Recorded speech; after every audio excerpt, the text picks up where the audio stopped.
Hi అండి. ఓ కథ చెప్పుకుందామా? చాలా కాలం క్రిందట ఓ గురువు ఆశ్రమంలో విద్యను అభ్యసించడానికి ఓ విద్యార్థి వచ్చాడు. ఆశ్రమంలో విద్యార్థులందరూ తమ గురువు చెప్పిన విషయాలను ఆకళింపు చేసుకోవడంలో చురుగ్గా ఉండేవారు. కానీ ఈ కొత్తగా వచ్చిన విద్యార్థి మాత్రం వాళ్లను అనుసరించలేకపోతున్నాడు. వాళ్లతో సమానంగా రాణించలేక అసహాయుడవుతున్నాడు. గురువుగారు ఇదంతా గమనిస్తున్నారు.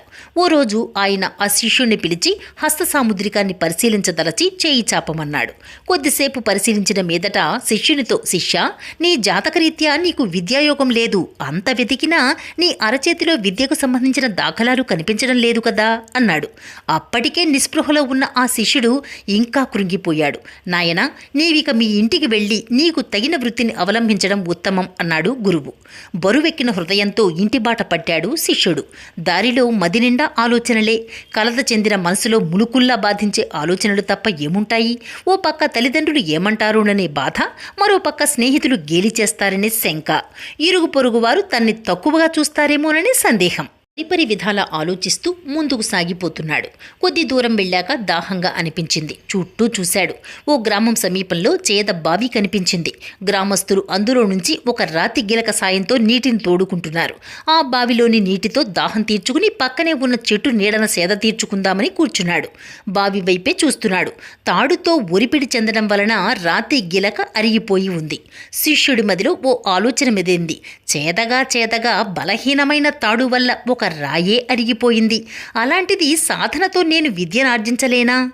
నా విద్య పూర్తి చేసుకోకుండా ఇంటికి తిరిగి వెళ్ళను అని దృఢ నిశ్చయంతో ఆశ్రమానికి తిరుగుముఖం పట్టాడు. తిరిగి వచ్చిన శిష్యుణ్ణి చూసి గురువుగారు ఆశ్చర్యపోయారు. గురువుగారికి మళ్లీ తన అరచేయి చూపించి, గురువుగారు, మీరన్న విద్యారేఖ ఇక్కడ ఎక్కడ ఉంటుంది, నాకు చూపించండి అన్నాడు. తన వేలితో గుర్తులు చూపించాడు. ఇప్పుడే బయటకు వస్తానంటూ బయటకు వెళ్ళాడా శిష్యుడు. దగ్గరలో ఉన్న ఒక పదునైన రాయిని తీసుకుని గురువు గుర్తును చూపించిన చోట గీతలాగా కోసుకున్నాడు. తిరిగి గురువు దగ్గరికి వచ్చాడు. గురువుగారు, నాకు కూడా విద్యారేఖ ఉంది. నేను ఇంటికి వెళ్ళదలుచుకోలేదు. దయచేసి మిగతా వాళ్లతో పాటు నాకు విద్యను బోధించండి అని ప్రాధేయపడ్డాడు. గురువుగారికి నోట మాట రాలేదు.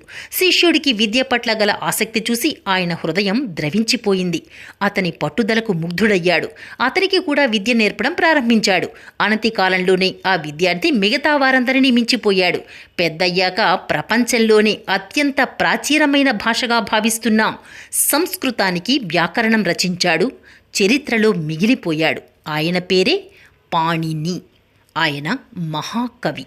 అందరికీ తెలుసు కదా. అట్లయితే లైక్ చేయండి, షేర్ చేయండి, సబ్స్క్రైబ్ చేయండి, కామెంట్ పెట్టడం మాత్రం మర్చిపోకండి.